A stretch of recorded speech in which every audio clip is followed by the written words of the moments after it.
Highlights of this week's course of Daf Yomi study, Masechet Ta'anit, pages 2 through 8. Daf Bet. The person who passes before the teva, the reader's desk, meaning the chazan, on the last day of Chag, we're referring now to Shmini Atzeret. Ha'acharon maskir v'arishon eno maskir. The last one makes reference to Mashiv HaRuach Merid HaGeshem, the fact that God brings the rains. However, the first one does not make that reference. No, the last one is referring to the person who leads the Musaf service. The first one is referring to the person who leads the Shacharit service. That the transition from not saying Mashiv HaRuach to saying Mashiv HaRuach occurs during the Musaf period of Shmini Atzeret. Then, B'Yom Tov HaRishon Shel Pesach, on the first day of Passover, HaRishon Maskir Achron and Maskir, the first one mentions it, meaning the person who leads the Shacharit does say Mashiv HaRuach, but the last person, the Baal Musaf, he does not say Mashiv HaRuach. So the transition occurs on the 8th day of Sukkot, Shmini Atzeret, and the first day of Pesach, and it occurs at Musaf time. There's a question, why does it occur at Musaf as opposed to the night before at Marav, which is the beginning of the halachic day, or for that matter at Shacharit? And the answer is because if it were to occur the night before, people might not realize it and make a blunder. And if we were to transition at Shacharit, people come late to services. This is a known problem in the synagogue that people arrive late. And so therefore we want it to be when the crowd is present that we'll make the transition. And everyone will know about it. Daf Gimel. That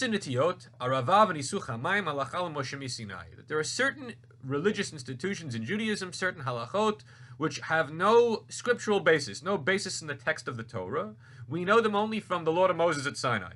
And among those are Arava, the willow branch service of Sukkot, which is not the willow that is taken together with the Arba Minim, not the Arava of the package of the Lulav, but rather a standalone Arava, which was done only in the Beit HaMikdash, and which we mimic on Hoshana Rabbah by smacking our willows in the synagogue.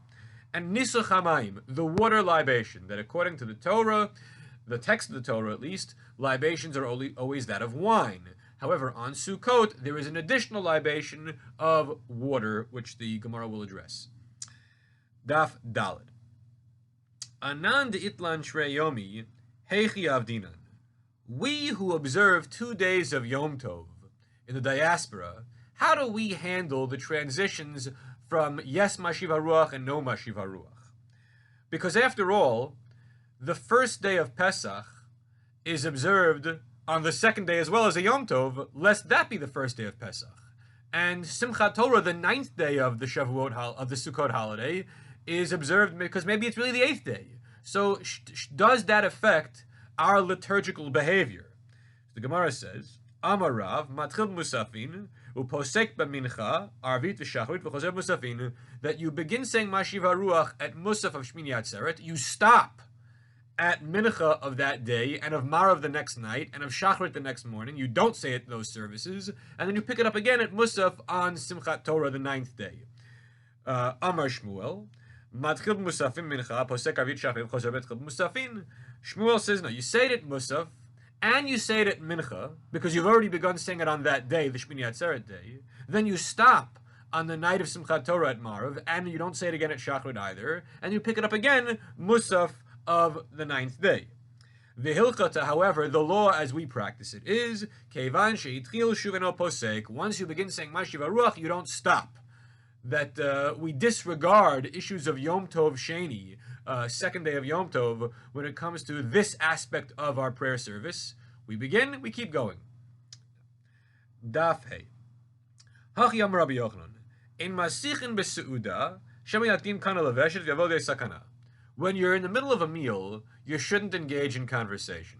Why? It's dangerous. Because maybe the esophagus and the trachea will be switched around, and instead of the food going down the esophagus, it'll go down the trachea, and you'll choke. You won't be able to breathe. So in order to avoid this, don't talk while you're eating. Just focus on eating and have your conversation later. A similar concern of Shemyaktim Kana Leveshet appears in Psachim when it comes to the way we recline and the night of the Seder, Haseba, that we recline on our left side and not on our right side because it's dangerous to recline on the right side because the pipes might get reversed order.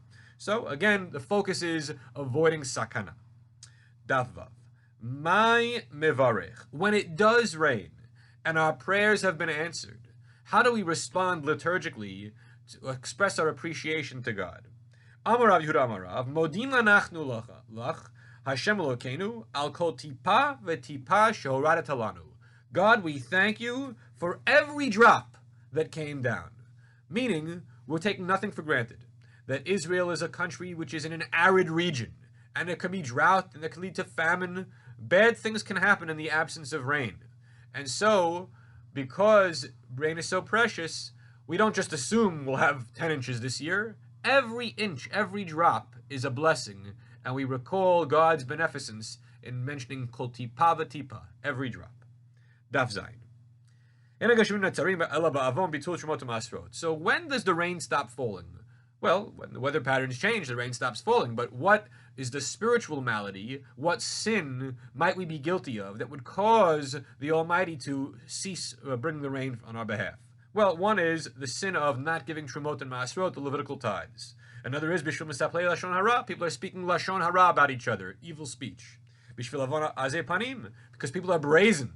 Bishvil Bitul Torah, because people are neglecting the Torah study. And Bishvil Avon Gezel, because people are stealing. So, why does the Gemara offer so many different explanations for the reason of Atzaret Geshamim, the rain stopping from the sky? The answer is because when bad things happen, we have to take this as an opportunity for Cheshbon HaNefesh, for introspection, to think, what have we done that hasn't been so ideal, hasn't been so great, and that can we do better? And there are certain spiritual maladies, there are certain aspects of our culture that could always benefit from improvement.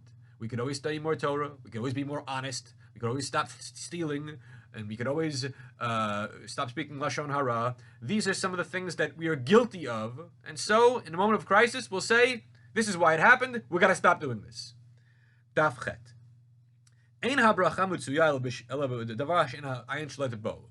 Blessing will only be found in those things which the eye cannot see. Meaning, if you want to have miraculous blessing, that if your 1 kilogram of wheat in your silo will turn into 2 kilograms, it must be that the eye doesn't see it. That overt miracles of measured items becoming larger than or increasing in volume than what you already noticed, that's not going to happen. That kind of an overt miracle is not going to happen. But a blessing will occur if it's in a matter that is not yet measured. The eye cannot see. The eye has not seen it. And then we'll all of a sudden notice that we have an abundance, and we'll thank God that there's bracha in our supply. Everyone have a great week.